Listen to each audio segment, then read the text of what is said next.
Hello, welcome to my studio.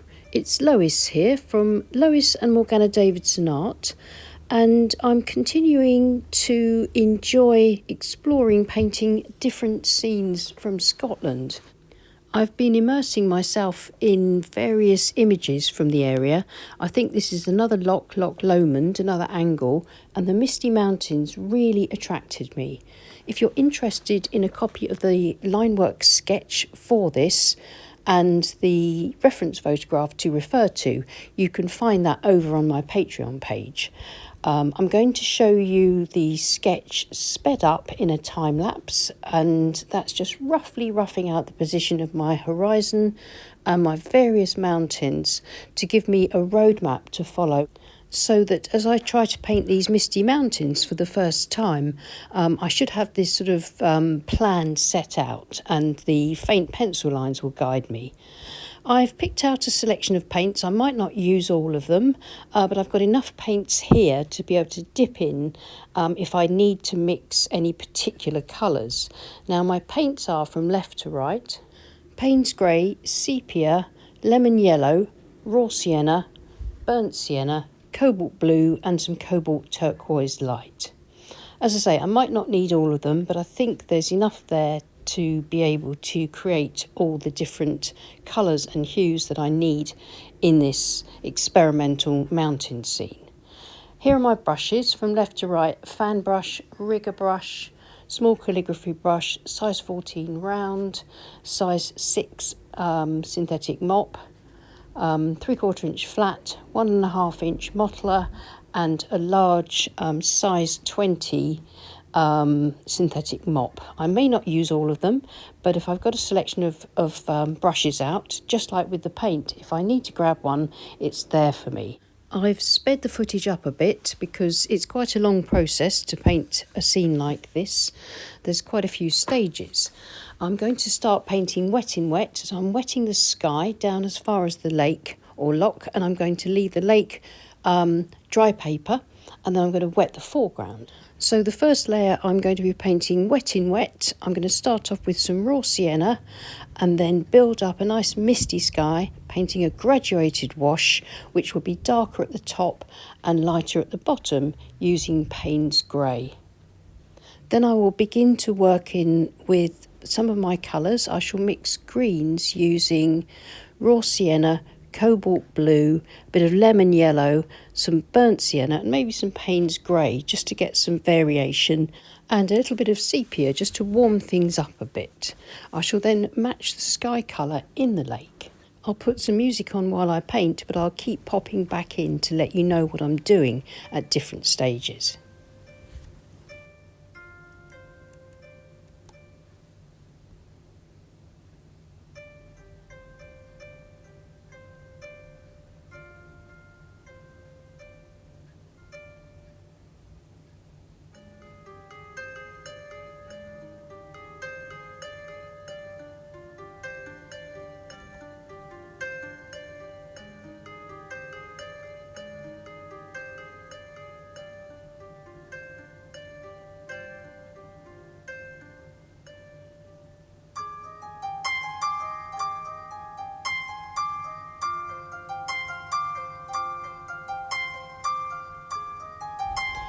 While the sky area and of course the mountains are still wet, I'm using this fairly muted, desaturated green to get in some softly diffused trees covering the lower parts of those mountains in the midground.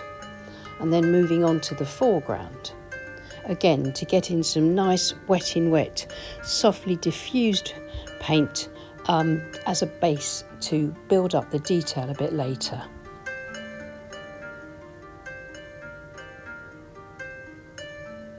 I'm keeping most of my brush strokes horizontal, and that will keep the land at the lakeside nice and flat. Then scraping in a few marks using the tip of the palette knife, I can scrape through the damp paint and just to help give me some texture and maybe just the suggestions of the lay of the land.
And that's it for the first layer, painted wet in wet. I'm now going to leave it all to dry completely, then I can come back and begin to paint in the Misty Mountains. I'm now going to work into the dry painting wet on dry, and this is the bit that I've really been looking forward to, and the whole point really of trying out this experiment. I really wanted to be able to paint these misty mountains just disappearing into the mist at the top.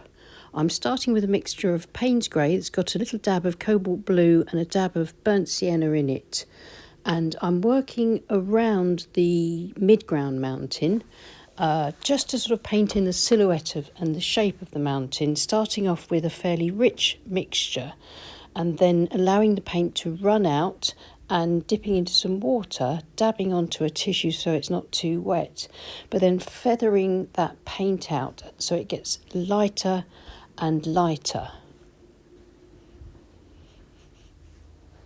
I'm following my pencil guideline.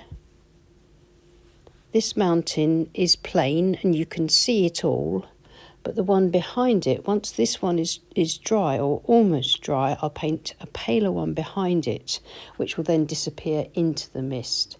You can see I'm sort of feathering out the paint to try and get a really soft transition between the dark and the light.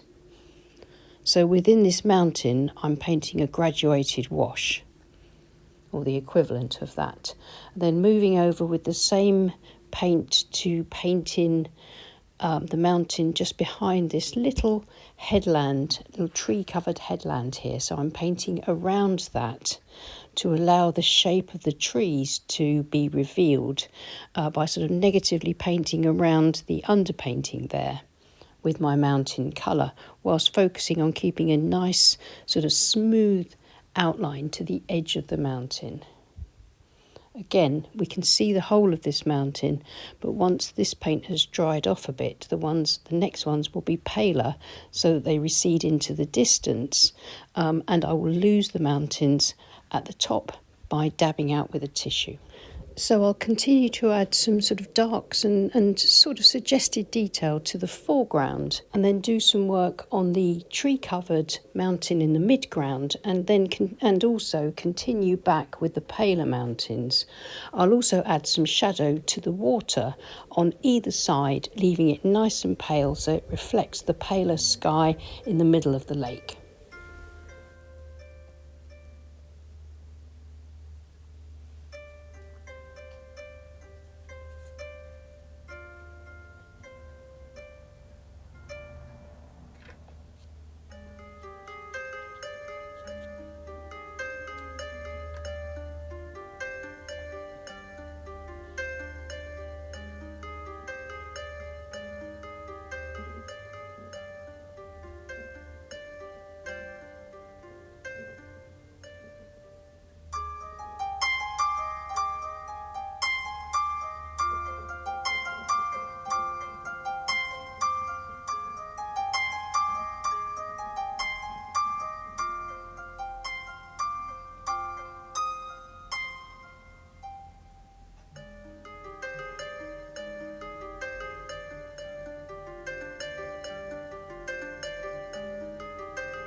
I'm now creating the impression of the tree-covered Midground mountain just on the edge of the loch, using a variety of greens by mixing up various amounts of lemon yellow, raw sienna, cobalt blue, bit of Payne's grey and some burnt sienna. And I'm just trying to create the impression of those trees on the far bank. I don't want too much detail there because I want the detail to be in the tree that I'm going to be painting in the foreground very shortly. Again, doing the same here with this little outcrop, just strengthening up the values of the paint so that this outcrop stands out against the receding mountains. So now this is Payne's grey with a bit of sepia in it, so a blackish sort of brown or brownish black, whatever you like, to put in a few tree trunks and branches for these trees that are on the bank.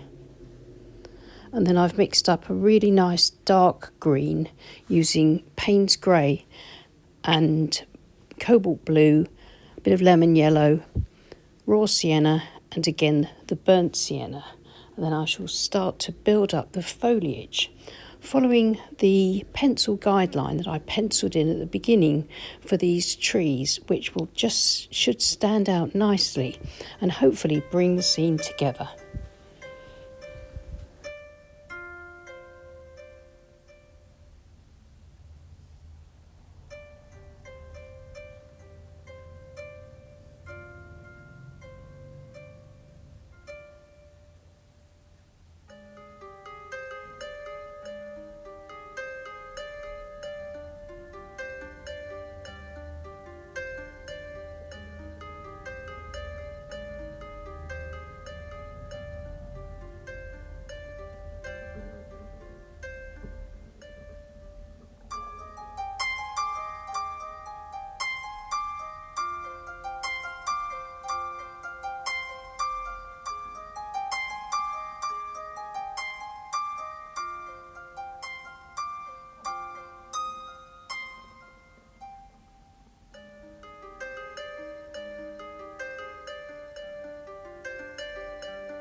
I like to stop painting a scene like this when I'm experimenting just a little bit before I think it's finished.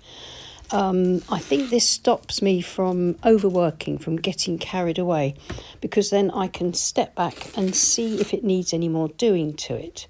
So by removing the tape and stepping back, I can see it more as a finished painting and I can see what it needs. And I think it needs a bit more work on the foliage to sort of balance it out a bit.